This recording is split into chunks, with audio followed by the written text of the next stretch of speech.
네, 오늘 2024년 전에 이 땅에 오신 우리 예수님의 탄생을 다시 한번 기념하는 이 날에 또 이른 아침부터 자리에 참여해 주신 우리 사랑하는 성도 여러분들, 또 하나님께서 우리에게 예배하시는 크신 은혜와 또 복이 더하기를 간절히 소망합니다. 우리 또 서로에게 한번 반갑게 인사하도록 하겠습니다.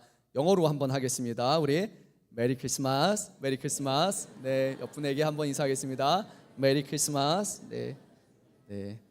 영어를 써도 되는 그런 공식적으로 허용되는 날입니다. 오늘 우리 말씀을 나누고 또 이어서 우리 칸타타가 또 준비되어 있습니다. 정말 많은 분들이 수고해 주셨습니다. 우리 연합 칸타타, 연합 찬양대 칸타타를 위해서 연합 찬양대가 준비해 주셨고, 또 우리 합주단 또 수고해 주셨고, 뒤에서 방송팀이 또 음향하고 또 가사 이런 거 다 준비하느라 정말로 많이 수고하셨습니다. 그래서 오늘 우리가 함께 또 칸타타를 통해서 하나님께 영광을 돌릴 때 이렇게 하지 않았으면 좋겠어요. 얼마나 잘하는가 보자라고 이렇게 보지 않았으면 좋겠고, 우리 찬양대가 이끌어가는 이 찬양, 또 그들의 마음과 그들의 진정성이라고 할까요? 예수님의 탄생을 기뻐하면서 찬양하는 그 찬양을 우리가 함께 찬양하고 또 우리가 함께 감사하는 그런 복된 시간이 되었으면 좋겠습니다. 자, 오늘 말씀을 제가 짤막하게 나누고자 합니다. 오늘은 하나님의 아들이신 예수 그리스도께서 우리와 같은 인간의 몸으로 이 땅에 오신 것을 기념하는 아주 특별한 날입니다. 그래서 우리는 예수님의 탄생을 우리의 생애과는 좀 구별되게 부릅니다. 성탄, 곧 거룩한 탄생이라고 부릅니다. 올해로 우리는 주님의 탄생을 2024번째 또 기념을 합니다. 오늘 이곳 우리 금천 양문교회뿐만이 아니라 세계 곳곳에서 예수님의 탄생을 축하하며 또 하나님 앞에 예배를 드립니다. 그리고 예배에 이어서 성탄절 칸타타로 이 기쁜 소식을 담아서 다시 한번 하나님 앞에 찬양과 영광을 올려드립니다. 여러분, 오늘 성탄절 맞이하면서 기쁘십니까? 아멘. 그렇죠. 저는 마음이 너무나 벅차올랐어요. 오늘 새벽에 또 같이 말씀을 나누면서 우리 주님이 이 땅에 오신 것이 얼마나 복된 소식인가. 또 믿지 않는 사람들에게 있어서는 이 성탄절이 그냥 그저 쉬는 하나의 날이 될 수도 있지만, 우리 믿는 사람들에게는 세상을 구원하기 위해서, 우리를 자녀 삼기 위해서 오시는 그 놀라운 날이라는 것을 생각해 볼 때 너무나 감사하다는 그런 생각을 하게 되었습니다. 근데 아쉽게도요, 이 성탄의 의미가 해를 거듭할수록 점점 퇴색되어져 가고 있는 것 같습니다. 성탄에 대한 제가 통계를 찾아봤는데요, 조금 마음이 아팠습니다. 왜냐하면 통계가 많이 나와 있지 않아요. 가장 최근의 통계를 제가 찾아봤더니 2014년 통계였습니다. 그 통계 내용이 크리스마스 하면, 성탄절 하면 떠오르는 것은 이라는 그런 통계였는데, 10년이 지나도록 더 이상 이런 질문을 사람들에게 하지 않는 거예요. 통계 자료가 없을 만큼 점점 사람들의 인식 속에서 이 성탄절의 참된 의미를 찾고자 하는 그런 본질을 향한 그런 마음들이 사라져가는 겁니다. 그래서 2014년 통계를 한번 보게 되면요, 크리스마스 하면 떠오르는 것, 제일 첫 번째는 크리스마스 캐럴이었고요. 이게 33%였습니다. 산타클로스와 선물이 22%, 크리스마스 파티가 21%, 그래도 그 다음에 예수님이 계셨어요. 예수님이 17%였습니다. 그리고 크리스마스의 의미에 대한 통계를 또 찾아보니까요, 이날이 과연 어떤 의미가 있느냐라는 질문에 대해서 가족과 연인이 함께 소중한 시간을 갖는 날 50%, 소외된 이웃을 돕고 섬기는 날 24%, 세계적으로 즐기는 축제 18%, 그리고 예수님의 생일 8%였습니다. 아마도 우리의 생일이라고 생각해 볼 때, 우리 생일이면 우리가 그래도 주인공이잖아요. 그런데 생일의 당사자 주인공은 별로 안중이 없고, 모인 사람들끼리만 끼리끼리 모여서 즐거워하고 기뻐하고 같이 축하하는 그런 시간이라고 그렇게 말해야 될까요? 오늘날 이 성탄이 예수님의 탄생하신 예수님의 생일이라는 것을 기억하는 사람들의 숫자가 이제 10%도 채 안 되는 것 같습니다. 물론 한편으로 이렇게 생각하는 것이 저에게 조금 납득이 되기도 해요. 왜냐하면 예수님께서는 이 땅에 오셔서 그래, 오늘이 내 생일이다 라고 사람들에게 그렇게 가르치시고 이 날을 기념해야 된다라고 말씀하신 적이 없기 때문이에요. 또한 예수님의 탄생이 실제로 자기 자신을 위한 것이 아니라 어쩌면 우리를 위한 것이었기 때문에 우리가 그것에 너무나 익숙해져 있기 때문에 우리가 이 성탄에 예수님을 축하하기보다는 우리 자신을 더욱더 생각하는 것 같습니다. 예수님은 자신의 탄생을 드러내지 아니하셨고 오히려 인자가 온 것은 섬김을 받기 위함이 아니라 도리어 섬기려 하고 자기 목숨을 많은 사람들에게 대속물로 주려 합니다라고 말씀하신 만큼 이 땅에 오신 그 이유와 그분의 살아가신 모든 과정이 자기 자신이 아니라 이웃과 또 소외된 사람들과 죄와 허물로 인해서 죽어갈 수밖에 없는 하나님의 자녀들을 위해서 오셨음을 누누이 우리에게 말씀하셨습니다. 그래서 그런지 우리의 인식 속에 우리가 너무도 강조되어 버린 것 같다라는 생각을 하게 됩니다. 예수님은 우리를 위해 오셨지만 오늘 우리는 우리를 위해 오신 예수님을 기억하고 또 주님을 찬양하고 주님께 영광을 올리기보다는 어쩌면 여전히 우리 자신을 위한 날로, 우리가 기뻐하고 즐거워하고 우리가 쉬는 날로 이 성탄절을 보내고 있지 않을까요? 그래서 오늘만큼은요, 사랑하는 성도 여러분, 우리를 위해서 생각하는 것을 잠시 그쳤으면 좋겠습니다. 그리고 우리를 위해서 이 땅에 오시고 모든 것을 아낌없이 내어주신 그 주님을 기억하시고 그 주님만을 찬양하는 시간이 될 수 있기를 간절히 소망합니다. 한편으로 생각해 봤습니다. 우리가 주님을 위해서 할 수 있는 것이 무엇일까요?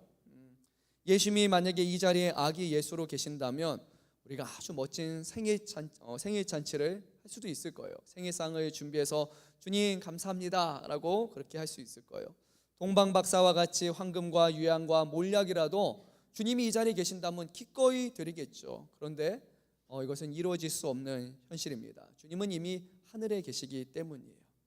그러면 오늘 우리가 주님을 위해서 할 수 있는 것이 과연 무엇인가? 말씀을 통해서 우리가 한번 찾아보려고 합니다.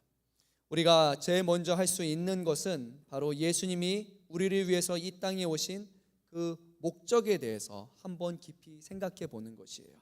그러고 나서 그분이 오신 목적을 깨달을 때 우리는 그분의 뜻을 받들어서 그것을 이어갈 수 있을 것이라 생각이 듭니다. 그러면 어디서부터 시작해야 될까요? 오늘 본문 말씀을 보면 두 가지를 우리에게 말씀하시는데 바로 예수님의 이름과 관련해서 예수님이 이 땅에 오신 목적에 대해서 우리에게 말씀하고 있습니다. 예수님의 탄생의 첫 번째 의미는 바로 예수라는 그 주님의 이름에 담겨 있습니다. 이 예수라는 이름은 구약의 여호수아라는 그 이름과 동일한 이름입니다. 그 구약의 히브리어의 여호수아를 그리스어로 음역한 것이 바로 예수입니다. 그러면 여호수아라는 이름은 무엇입니까? 또는 예수라는 그 이름의 원래 의미는 무엇입니까? 본래 의미는 여호와는 구원자이시다라는 뜻입니다. 그러면 예수님이 우리를 어떻게 또 무엇으로부터 구원을 하신다는 것일까요? 오늘 21절 말씀에 보면 이렇게 기록되어 있습니다. 아들을 낳으리니 이름을 예수라 하라. 이는 그가 자기 백성을 그들의 죄에서 구원할 자이심이라 하니라. 아멘. 여호와는 구원자이신데 그냥 구원을 하시는 분이 아니라 자신의 백성을 그 자신들의 죄에서 구원하는 것이다 라고 말씀을 하셨어요. 결국 예수님의 탄생은 죄와 죄의 영향력 그리고 죄의 결과로부터 오는 그 모든 결과로부터 우리를 구원하시기 위함이라는 것을 우리는 잘 알고 있습니다. 근데 우리가 죄라고 말하면 우리는 이 말을 들을 때 기본적으로 좀 불편해합니다. 그리고 그것보다 한 단계 더 나아가서 우리가 죄인입니다 라고 하면 좀 불편이 좀 강해져요. 우리가 뭐 그렇게 죄인인데 라는 생각이 들어요. 근데 성경은 우리 모두가 죄인이라고 분명히 말씀을 합니다. 죄라는 것은 단순히 우리가 범법자라는 의미가 아니라 우리를 사랑하시고 우리에게 가장 좋은 것을 주시기 원하시는 그 하나님의 뜻에 반하여서 우리 각자가 원하는 삶을 살아가는 것이 결국 죄의 본질일 겁니다. 하나님을 인정하고 하나님을 사랑하고 또 하나님의 뜻에 합당한 삶을 살아가기보다는 부모의 품에서 빨리 뿌리쳐 나와서 독립하기를 바라는 어쩌면 젊은 우리들의 모습과 같이 하나님이 아니라 내가 주인으로 내 인생을 살고자 하는 것, 그것이 바로 이 죄의 본질입니다. 그래서 오늘 성경 말씀을 보면요, 우리가 죄인이라고 인정하는 것이 결국에는 우리가 하나님을 찾게 되는 것이고 하나님을 만나게 되는 시작점이라고 말씀을 합니다. 죄라고 인정하는 것이 하나님께 향하게 되는 거예요. 근데 우리가 여기서 기억해야 할 것이 하나가 있습니다. 예수님께서 우리의 죄에서 우리를 구원하기 위해서 오셨다는 거예요. 예수님께서 우리가 스스로 죄의 문제를 해결하고 우리가 스스로 죄에서 구원을 한 다음에 예수님께 오는 것이 아니라 예수님께 오면 예수님이 그 문제를 해결하신다는 거예요. 그래서 우리가 뭔가 잘해야 되는 것, 우리가 바르게 살아야 하고 우리가 절대로 죄 안 저지르고 살아야 되고 이런 것이 아니라 우리가 그렇게 스스로 의롭게 된 다음에 주님 앞에 나오는 것이 아니라 주님 앞에 나오게 되면 주님이 이런 모든 죄로부터 우리를 자유하게 하시고 우리에게 구원을 베풀어 주신다는 겁니다. 문제가 발생한 자녀들이 스스로 문제를 해결하고 부모님 앞에 나오는 것이 아니라 그 문제에 대해서 인식을 갖고 그것에 도움을 부모님께 구할 때 부모님이 그것을 도와주는 것과 같이 우리 주님 앞에 나아가는 것, 그리고 그분이 우리의 모든 어려움들을 이겨내게 하시고 우리를 죄로부터 자유케 하시는 주님이라는 것을 믿고 따르는 것이 오늘 우리에게 요구하시는 거예요.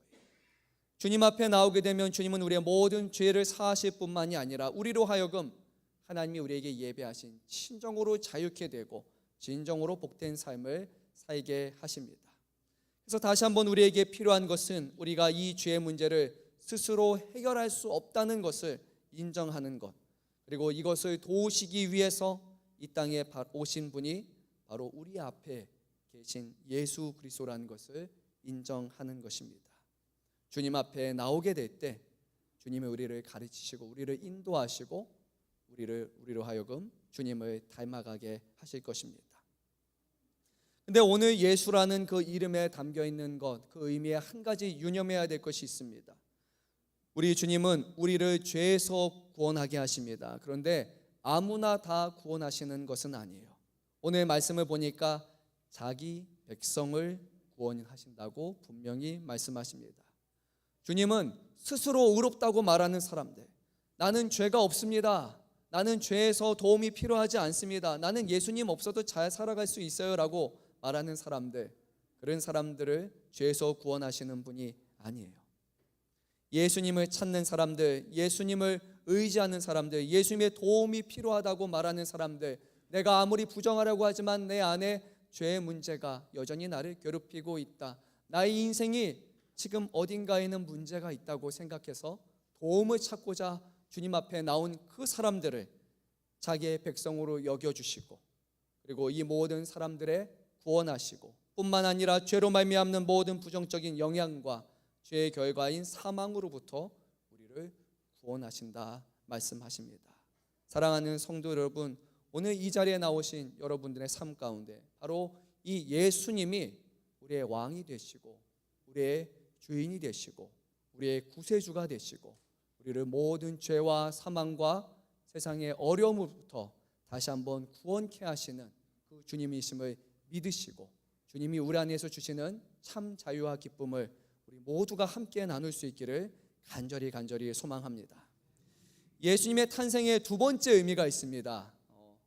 바로 임마누엘입니다. 우리 한번 말씀을 읽어보면 좋을 것 같은데요. 23절 말씀을 함께 읽도록 하겠습니다. 보라, 처녀가 잉태하여 아들을 낳을 것이요 그의 이름을 임마누엘이라 하리라 하셨으니 이를 번역한즉 하나님이 우리와 함께 계시다 함이라. 아멘. 네, 임마누엘의 뜻이 무엇입니까? 하나님이 우리와 함께 계시다라는 것입니다. 맞아요. 이미 오래전에 구약 시대에 하나님께서는 이사야라는 선지자를 통해서 다음과 같은 예언의 말씀을 주신 바 있습니다. 그러므로 주께서 친히 징조를 너에게 주실 것이라. 보라, 처녀가 잉태하여 아들을 낳을 것이요 그의 이름을 임마누엘이라 하니라. 아멘. 구약에 주셨던 그 예언이 이제 예수 그리스도를 통해서 성취되었다고 오늘 말씀합니다. 근데 본래 이 말씀은 누구에게 주시는 말씀이었냐면 남유다의 왕인 아하스에게 주셨던 말씀이었습니다. 지금 북이스라엘과 그 주변에 있는 아람이 동맹을 맺었고 그리고 유다를 공격하려고 하는 그런 상황이었어요. 그러니까 아하스 왕이 지금 자신이 겪고 있는 이 어려움을 이겨내기 위해서 제일 먼저 해야 될 것은 하나님 앞에 도움을 구하는 것이고 하나님을 전적으로 신뢰하는 것이 되어야 되는데, 하나님은 눈에 보이지도 않고 하나님은 돕는 분이 아니라고 생각한 나머지 그가 위에 있는 강대국인 아수르 왕에게 도움을 청합니다. 그러자 하나님은 이사야 선지자를 보내셔서 아하스 왕에게 예언의 말씀을 주셨어요. 아하스야, 아하스야, 조용히 하고 두려워하지 말라. 그들은 연기나는 두 부직갱이로 인하여 낙심하지 말라라고 하셨습니다. 그리고 나서 이어서 처녀가 잉태하여 아들을 낳을 것이요 그의 이름을 임마누엘이라 하리라라는 말씀을 주셨어요. 하나님은 이 말씀을 통해서 지금 아무리 위험천만한 상황이라 할지라도 하나님께서 자기 백성과 함께하고 계시기 때문에 두려워하지 말라, 조용히 하나님을 바라라고 말씀하신 겁니다. 그런데요, 이것이 잘 믿어지지 않는 거예요. 일반적으로 하나님이 함께 하시고 하나님이 도우신다라는 것을 우리가 알아요. 근데 그것을 참 믿는 것이 어려운 거예요. 그러니까 하나님께서 아주 특별한 탄생을 얘기하시는 거예요. 여러분, 처녀가 잉태하여 아들을 낳는 것 상식적으로 이해가 됩니까? 불가능한 일이잖아요. 처녀가 잉태하여 아들을 낳을 것이 아니에요. 남자와 여자가 같이 관계를 맺어서 거기서 자녀가 태어나는 것이 당연한 거예요. 그런데요, 너무나 하나님을 믿을 수 없는 거예요. 어떠한 징표와 어떠한 증거를 보여줘도 하나님이 함께 하시고 하나님이 도우신다라는 것을 믿는 게 너무나 어려운 거예요. 그래서 하나님께서는 아주 특별한 징조를 말씀하셨어요. 처녀가 잉태하여 아들을 낳는 징조를 줄 것이다. 이 징조는요, 2000년 전, 3000년 전뿐만이 아니라 앞으로도요, 한 3000년, 4000년, 5000년이 지나도 그 누구도 납득할 수 없는 아주 특별한 징표가 될 것이에요. 어디서 하늘에서 계시를 받았다, 잠자는 중에 꿈을 꾸었다, 환상을 보았다, 이런 것들은 사람들에게 잠깐 그럴 수도 있지 하고 다 지나가 버릴 거예요. 그런 징조일 뿐이에요. 그런데 처녀가 잉태하여 아들을 낳았다라는 이 징조는요, 1000년, 만년, 100만년, 1000만년이 지나도 우리의 사람의 인식 속으로는 결코 이해할 수 없는, 변함이 없는 하나님만이 주실 수 있는 징표라는 것이에요. 하나님께서는 구약의 선지자를 통해서 이 징표를 주셨고, 그리고 오늘 다시 한번 2000년 전에 이 땅에 탄생하신 예수님을 통해서 처녀가 잉태하여 성령으로 아들을 낳았으니 바로 그 아들이 예수가 되시는 놀라운 은혜를 베풀어 주십니다. 이 땅에 오신 예수님의 탄생은 결국 임마누엘, 곧 하나님이 우리와 함께 하신다는 증거였습니다. 예수님이 오실 당시, 1세기 당시 이스라엘은 로마의 압제 가운데 어려움을 처하였고, 그들이 드리는 예배는 형식적인 예배, 그리고 형식적인 율법을 인해서 경건의 외적인 모양만이 남아있는 그런 상태였습니다. 하나님의 백성이 하나님을 알지 못하고 하나님의 백성이 하나님과 함께하지 못하는 삶, 무너진 예배, 하나님과 삐뚤어진 관계, 더 이상 하나님이 함께 하신다는 것을 잊어버리고 아무런 소망 없이 살아가던 백성에게 바로 예수님의 탄생은 이제 모든 과거는 지나가고 새로운 시작이 도래할 것이라는 참 복된 소식이었습니다.